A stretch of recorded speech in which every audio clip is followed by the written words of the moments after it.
Hello viewers, here is an older Cree LED light bulb in a kind of ridiculous package. It's a BR30 size floodlight, which is quite fitting for our current weather conditions. That was a pretty bad joke. This is a 9.5 watts LED bulb and claims to be bright enough to replace a 65 watts incandescent bulb. As much as I think these older Cree bulbs are very respectable and of good quality build, there's certainly a lot of puffery, exaggeration, and misleading claims to be had on the package. The first discrepancy is introduced right at the top where it says soft white. Back in the incandescent era, soft white was originally used to describe this white coating on the bulb, and it had very little to do, if anything, with color temperature. Into the DEL era, a lot of manufacturers are now misusing that term to describe the 2700K color temperature. The claimed brightness is 650 lumens, which is within the acceptable range of a 60 watts incandescent bulb, but it's on the low end of the scale. A more respectable brightness would be around 800 to 850 lumens. I'm very confused on the manufacture date of this bulb. It says manufactured by Cree, assembled in USA. Cree does not make light bulbs anymore. It hasn't for quite a few years now. So I feel like this would be older, but then it has one of these scanning codes here at the top, so it can't be that old. I've tested a handful of these Cree LED bulbs from this era over the years, and they are one of very, very few models that I've been able to successfully use without getting a headache or noticing any other kind of ill effects from using the bulb. These do have a metal base with a heat sink around it. This gets very hot, but it seems to have good enough thermal dissipation. These bulbs are known to last a very long time, unlike a lot of the ones made today. It has some fairly lofty claims on the back of the box, some of which are reasonable, some of which are very misleading. The 10-year warranty is surprisingly reasonable. Unlike a lot of the bulb ratings today, the 10-year warranty is based on 6 hours of operation per day, which I think is a pretty reasonable average. It then goes on to say 85% less energy consumption, and then there's the little asterisk there so we know that the statement is a lie. And if we come down to the asterisk, it says at 11 cents per kilowatt hour, which is not relevant. The amount of energy consumed has nothing to do with the cost per kilowatt hour. It's going to be 85% less energy consumption regardless of what the kilowatt per hour factor is. And then it says compared to 65 watt incandescent. Now I think that comparing the savings of an LED bulb to an incandescent bulb is really not an accurate representation of a real-world use case. By the time LED bulbs come onto the market, most people were using fluorescent. CFLs have pretty fully taken over the market, and incandescent was gone already. We had halogen, or the so-called eco-incandescent, which even those were 43 watts instead of 60, so it's still a considerable difference. To say that you're going to get 85% less energy consumption, probably not going to happen. That's just not a realistic expectation. If you're switching from a 65 or a 60 watt CFL, those are about 13 or 14 watts. So you're going from, say, 13 watts down to 9.5. That's a 3.5 watt difference. That's less than running a nightlight. It's pretty much negligible. And then you get people that say, oh, you're saving 25%. Well, that's true, but it's 25% of a very small number. Likewise, with this lofty claim of $153 of energy savings, it's very highly unlikely to be the case unless you are switching from true incandescent bulbs straight to these LED bulbs. It claims to be dimmable with standard dimmers. We're going to test the dimming on a voltage regulating control. I don't have a standard light dimmer set up here in the testing area. I guess I probably should, because the bulbs will respond differently to a regular light dimmer than they will to my voltage regulating control. Instant full brightness is probably accurate, barring maybe a half of a second startup time for the capacitors to charge up and so forth. No toxic mercury. I'm surprised that this was not the bigger pull for the LEDs, because like I said earlier, going from CFL to LED, there's hardly any energy savings to speak of. The major difference is your disposal process no longer requires, technically hazmat recycling. You're supposed to just throw this big plastic hunk into the trash, which is arguably another whole issue in itself. And this is one of those bulbs that has the safety coated glass for shatter resistance, which we saw that does in fact work with that shattered 60 watts A19 style, different shape but close in concept, that bulb that we showed a couple months back. It claims to be assembled in USA. Of course, how much of that assembly actually took place here is anyone's guess. Manufactured by Cree Incorporated, Cree.com, and it appears to be patented. Mercury free, and it is UL listed. And here's the lighting facts per bulb. And see, this bases it on 3 hours per day, which I think is a very low estimate. And this has a claimed lifespan of 25,000 hours, and I wouldn't be surprised if this can actually achieve that. This is a very flashy package, which is another reason why I tend to think that this is kind of earlier on in the LED era. Cree invented the lighting class LED.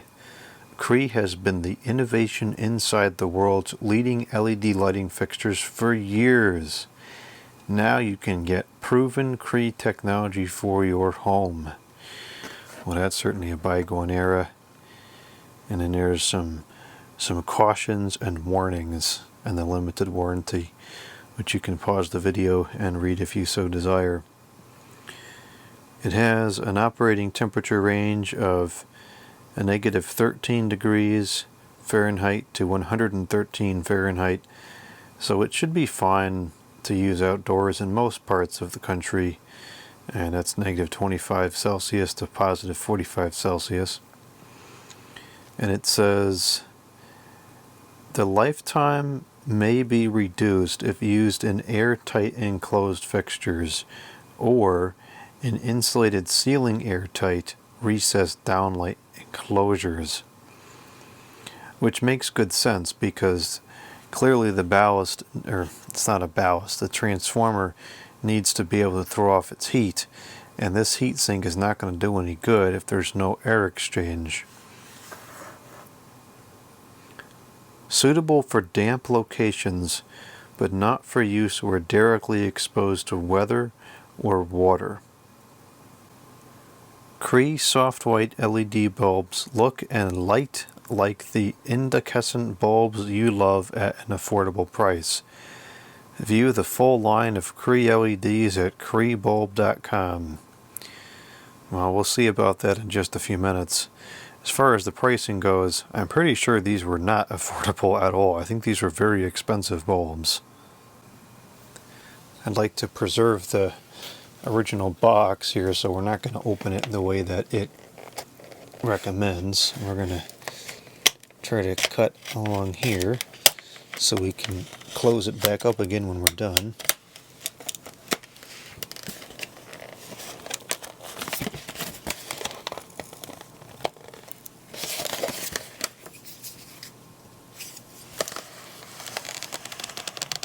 No, this is proving to be a lot more difficult than I was expecting.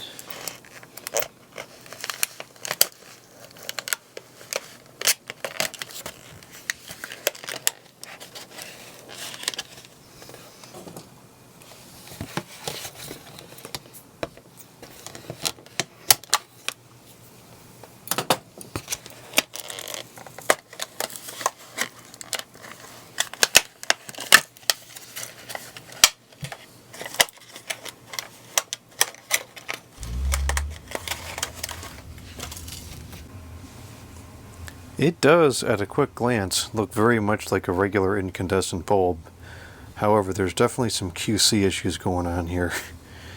The bulb is not straight on the transformer. So it has like a rubbery silicone type coating on here. So if the bulb was to shatter for some reason, the shattered glass would be contained. Here's the informations. So the same information that was on the box.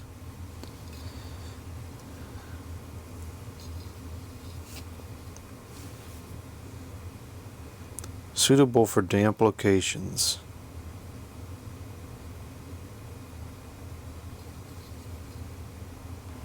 What's on this bulb? It does seem to come on pretty much instantaneously.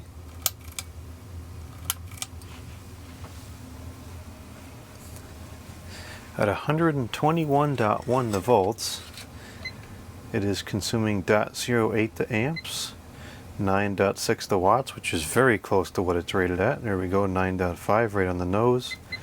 And there's a power factor of 0.96, which is very respectable. So the power information all checks out pretty good. I suppose this is not a particularly important aspect, but this just looks really cheap and sloppy to have this not cut straight and to see light passing through the top of it like that. For what these cost, I would kind of consider that unacceptable.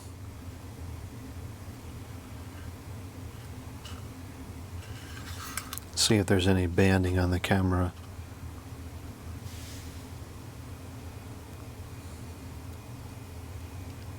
It looks pretty good. I see a little bit of anomalies, but nothing major.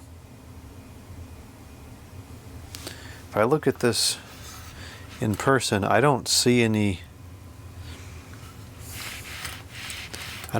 much flickering like this. If I move my hand across the top, there is definitely a weird effect. So it's not 100% flicker free, but it's not obviously flickery to me unless I look for it. Turn the lights off in here and see what it looks like.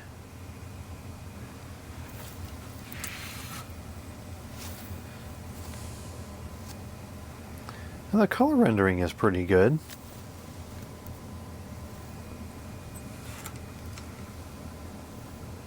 I'd say that's respectable. And the brightness is reasonable enough for about a 60 watts bulb. I'd say that's pretty satisfactory. And the quality of light is pretty reasonable. I find it kind of harsh to look at directly, which is not an effect I usually get with a basic incandescent bulb. But I don't seem to be experiencing any discomfort with the light bouncing off the board like this. But if these were in the ceiling, exposed, I think I might experience a little bit of discomfort from these.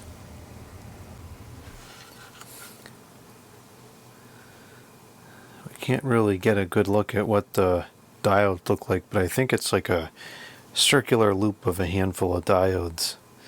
It's not like a filament style bulb.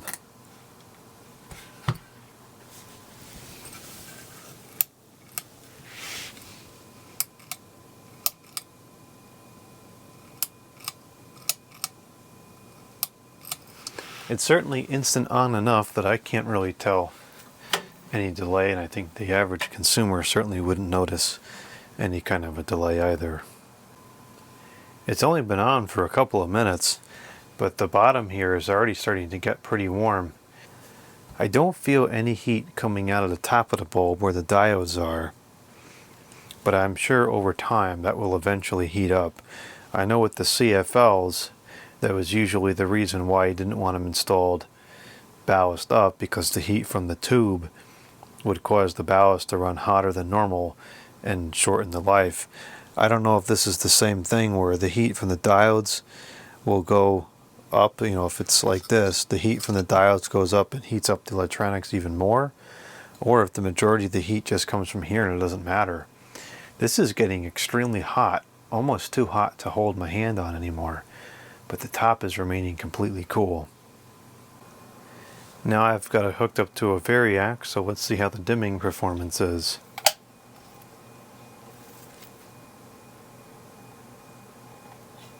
Well, we'll be able to get a better sample if I turn the fixture on.